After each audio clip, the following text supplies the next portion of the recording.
Hello friends, beauty's bake and cook চ্যানেলে আপনাদের সবাইকে স্বাগত জানাই। আজকে একটা চকলেট ফ্লেভারের কেক ডেকোরেশন করব। কেকটা ছিল আমার 1 পাউন্ডের। আমি কেক স্পঞ্জটা প্রথমে 3টে লেয়ারে কেটে নিচ্ছি। কেকের ফ্লেভারটা ছিল আমার ব্ল্যাক ফরেস্টের। আমি প্রথমে কেক স্পঞ্জটা সুগার সিরাপ দিয়ে সোক করিয়ে নিলাম। এইবার আমি কিছুটা ক্রিম দিয়ে সেটা সমানভাবে চারিপাশে স্প্রেড করে দিচ্ছি।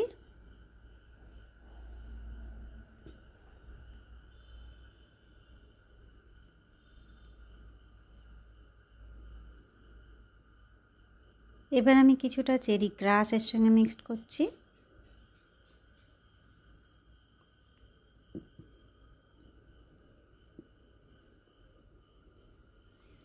আমি কিছুটা চকো চিপসের সঙ্গে দেব, তবে চকো চিপসটা যে প্রত্যেকবারে দিতেই হবে এমন কোনো কথা নেই, অনেকে এটা দেনও না, কিন্তু আমি এটা দিই কেকের টেস্টটা যেন আরও বেশি ভালো লাগে সেই কারণে।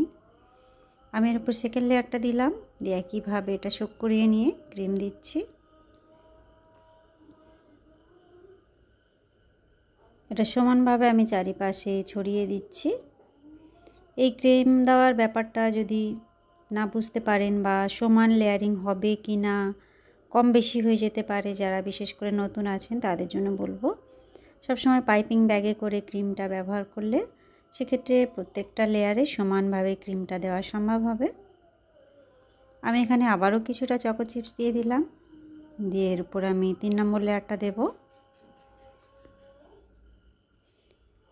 আমি একটু সুগার সিরাপ দিয়ে ব্রাশ করে নিয়ে আমি প্রথমে এটা ক্রাম কোট করছি। ক্রাম কোটটা করে আমি 10 মিনিট ফ্রিজে রাখবো। তারপর এর উপর ফাইনাল লেয়ারটা দেব।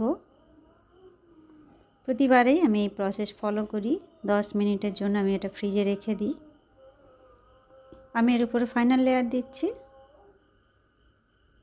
এই ফ্রিজে রাখার কারণটা হচ্ছে কোনোভাবে কেকের যে ক্রামগুলো থাকে সেগুলো যেন ফিনিশিংয়ের সময় উপরে না উঠে আসে। অনেক সময় কি হয়, তাড়াহুড়োয় ক্রাম কোট যদি না করা হয়, কেকের যে ক্রামগুলো থাকে উপরে উঠে আসলে কেকের ফিনিশিং ভালো হবে না। এই কারণেই এটা ফ্রিজে রাখা, যাতে কেকটা একটু সেট হয়ে যায়। তারপরে এই ফিনিশিংটা দিলে, ফাইনাল লেয়ারটা দিলে খুব ভালো একটা সুন্দর ফিনিশিং আসে। আপনার কাজটা পুরোপুরি ডিপেন্ড করছে আপনার এই ফিনিশিংয়ের উপরে, আপনার কেকের টেস্টের উপরে। সেই সব দিকে আপনাকে খেয়াল করে তবে এই কাজগুলো করতে হবে।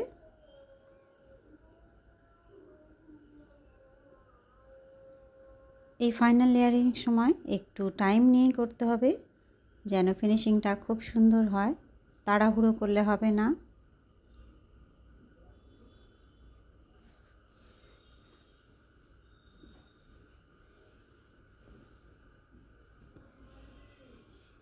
আমি ফাইনাল লেয়ার দিয়ে 2 ঘন্টার জন্য কেকটা ফ্রিজে রাখবো। তারপরে এর উপরে চকলেট গানাশ ঢালবো, কেননা চকলেট গানাশটা একটু গরম থাকে, আর কেকটা যদি পুরোপুরি ঠান্ডা না হয় সেক্ষেত্রে গানাশ দেওয়ার সঙ্গে সঙ্গে কি হবে, ক্রিম গলে উপরে উঠে আসবে বা আপনার ডিজাইনটা পুরোটাই খারাপ করে দেবে। সেই জন্য আমি এটা 2 ঘন্টা ফ্রিজে রেখেছিলাম, পুরোপুরি কেকটা ঠান্ডা করেছি। এইবারে আমি গানাশটা দিচ্ছি। এটা 100 গ্রাম ডার্ক চকলেট আর 100 গ্রাম হুইপড ক্রিম, এই দুটো মিক্সড করেছি, মেল্ট করেছি, করে হালকা গরম অবস্থায় অর্থাৎ কুসুম গরম অবস্থায় আমি কেকের উপরে দিচ্ছি। আমি এর হাফ পার্টে চকলেট গানাশ দেবো আর অর্ধেকটা আমি অন্যরকম ডিজাইন করব। সব সময় একই রকম ডিজাইন করতে করতে বোর হয়ে যাই, অ্যাকচুয়ালি ভালো লাগে না একই রকম ডিজাইন আপনাদের সঙ্গে শেয়ার করতে। এই কারণে সবসময় চেষ্টা করি একটু আলাদা কিছু করব, আর সেটাই আপনাদের সঙ্গে আমি শেয়ার করি। একই ডিজাইন যখন রিপিট হয় তখন আমি সেগুলো আর ভিডিও বানাই না। এখানে আমি চকলেট গানাশে আঙুলটা ড্রিপ করে নিচ্ছি, নিয়ে এর উপরে ছিটিয়ে ছিটিয়ে দিয়ে দিয়েছি। এইবারে আমি এটা R11 নজেল নিয়েছি, নিয়ে কয়েকটা রোজ বানাবো। আর ক্রিমটা হলো আমার লাইট পিঙ্ক কালারের।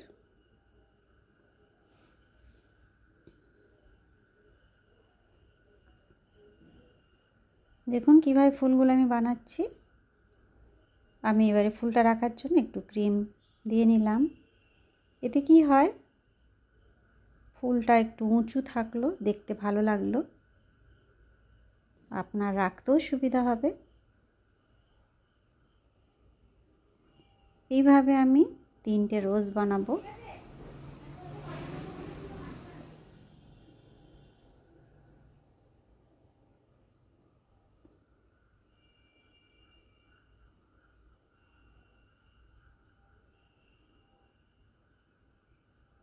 আমি একে একে রোজগুলো বসিয়ে দিচ্ছি।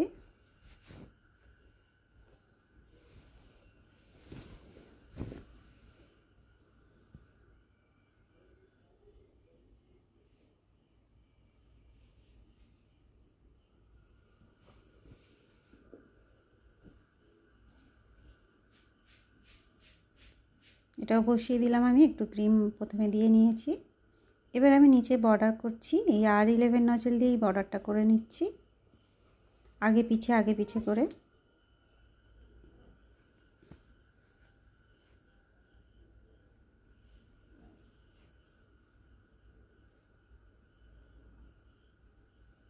ব্যাস, বর্ডারটা কমপ্লিট। আমি লিখে নিচ্ছি এখানে নামটা। আমি এখানে হুইপড ক্রিমের সঙ্গে নিউট্রাল গ্লেজ জেল একটু মিক্সড করে নিয়েছি, যার ফলে ক্রিমটা দেখুন একদম স্মুথ বার হচ্ছে, লিখতেও সুবিধা হয় এগুলো।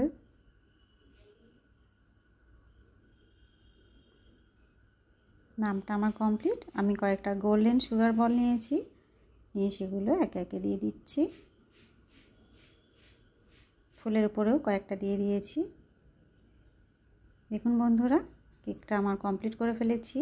আমি এখানে ছোট সাইজের স্টার নজেল দিয়ে কয়েকটা ফুল সাইডে করে নিচ্ছি সাদা ক্রিম দিয়ে। ব্যাস, কেকটা কমপ্লিট হয়ে গিয়েছে। কেমন লাগছে দেখুন। ভালো লাগলে অবশ্যই একটা লাইক করবেন, চ্যানেলটা সাবস্ক্রাইব করে রাখবেন। আরও বিভিন্ন ধরনের চকলেট কেকের ডিজাইন আমার চ্যানেলে আছে। সবাই ভালো থাকবেন, দেখা হবে নেক্সট ভিডিওয়ে। Bye bye.